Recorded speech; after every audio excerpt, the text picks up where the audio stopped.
Ang Trichoderma harshianum ay isang uri ng fungus activator o kilala nating na tinatawag na amag.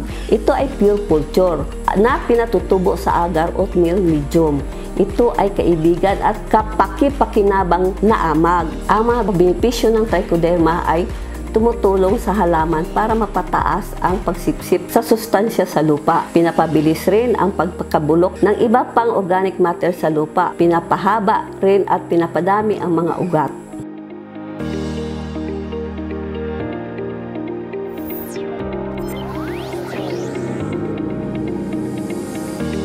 Marami po itong nakatanim dito sa ating barangay community garden o kung hindi sa Hating Hapag na ina-adapt po namin ang itinuturong teknolohiya ng ating Department of Agriculture. Katulad na lamang ng paggamit ng ating organic liquid trichoderma.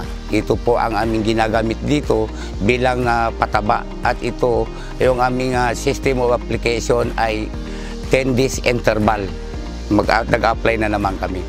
So marami po akong naranasan na advantages sa paggamit ng trichoderma. Napakaganda para sa gulay, sa mga gulayan, sa mga halaman. Ito ay libre na makukuha mo sa Department of Agriculture. Nakpatunayan ko na napakaganda pong abono ang trichoderma dahil nakita po natin na napakaraming bunga at napakataba ng ating mga halaman.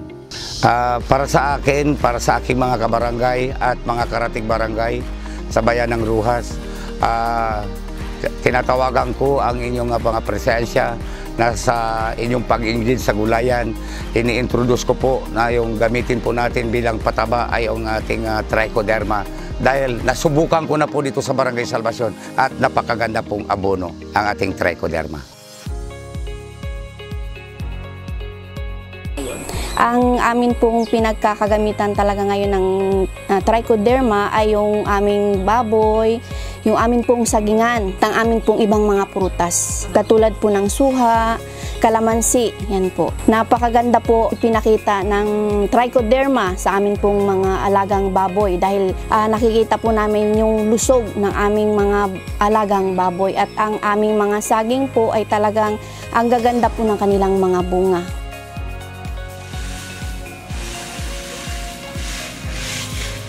Ako po ay nakatry ng magamit ng trichoderma. Kaya pagtanim ko ng mais, sinubukang i-apply itong trichoderma kasi nakita ko yung tanim ko nung tag-init ay parang mamatay na yung tanim. Pagkatapos noon, in-applyan ko ulit nung mataba na siya. So nakita ko napakagandang resulta at nakita naman mayroon na po tayong ani. No?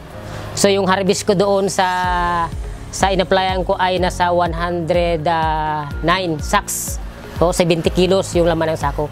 Yun ang na-harvest ko. 1 hektarya po.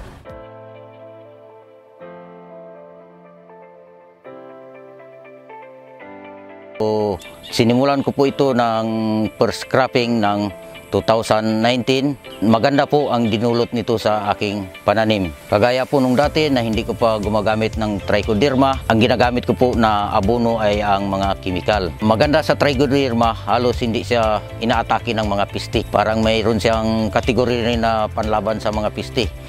Nung ako po ay nagamit ng trichoderma, sa 1 hektarya po ay nagtibas po ako ng 80 kasako per hektar. So ang kilo po nito ay umaabot ng 65 or 60 ang isang sako.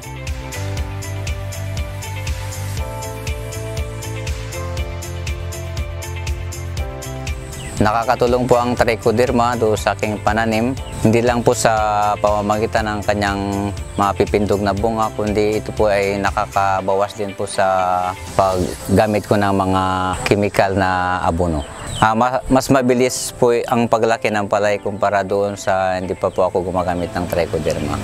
Tumataas po ang aking ani sa pamamagitan po ng trichoderma at kaya nga po mas malaki yung kita ko sa ngayon na gumagamit na po ako ng trichoderma kumpara doon sa hindi pa po ako gumagamit.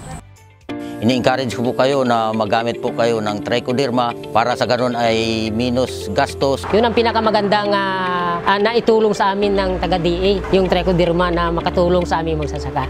Gamitin na po natin ang trichoderma at ito po ay libre pa na ipinamimigay ng Department of Agriculture.